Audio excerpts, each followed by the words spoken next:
There was a hacker attack on Ethereum, which is the most effective cryptocurrency after Bitcoin in the world. Prices fluctuated due to the bug detected by hackers. The hacker problem started to emerge in cryptocurrencies.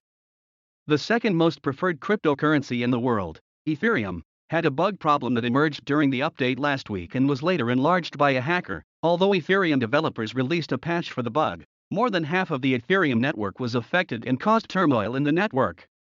On August 23, the price of Ethereum was $3,341, while on August 26, the price dropped to $3,046. The problem is solved as the rate of users using the patch increases. As of last night, the price of Ethereum exceeded $3,270.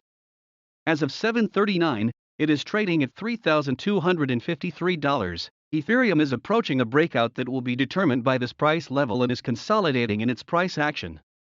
The price is squeezed from both sides by buyers and sellers. The highs are falling and the lows are rising.